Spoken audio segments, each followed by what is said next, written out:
বাংলার কন্যাশ্রী আজ বিশ্বশ্রী।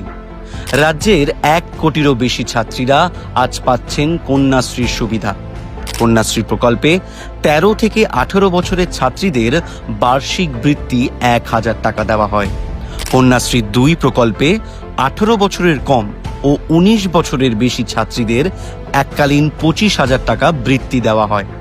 কন্যাশ্রী 3 প্রকল্পে বিজ্ঞানে স্নাতকোত্তর স্তরে পড়লে মাসিক বৃত্তি দেওয়া হয় 2500 টাকা। কলা ও বাণিজ্য বিভাগে স্নাতকোত্তর পড়লে মাসিক বৃত্তি দেওয়া হয় 2000 টাকা। 2017 সালে রাষ্ট্রসংঘের পুরস্কারে সম্মানিত হয় এই কন্যাশ্রী প্রকল্প। নারী কল্যাণমূলক উদ্যোগগুলির হাত ধরে আবারও বিশ্বমঞ্চে ধ্বনিত হতে চলেছে বাংলার কণ্ঠস্বর। আগামী 27শে মার্চ অক্সফোর্ড বিশ্ববিদ্যালয়ে মাননীয় মুখ্যমন্ত্রী মমতা বন্দ্যোপাধ্যায় বক্তৃতা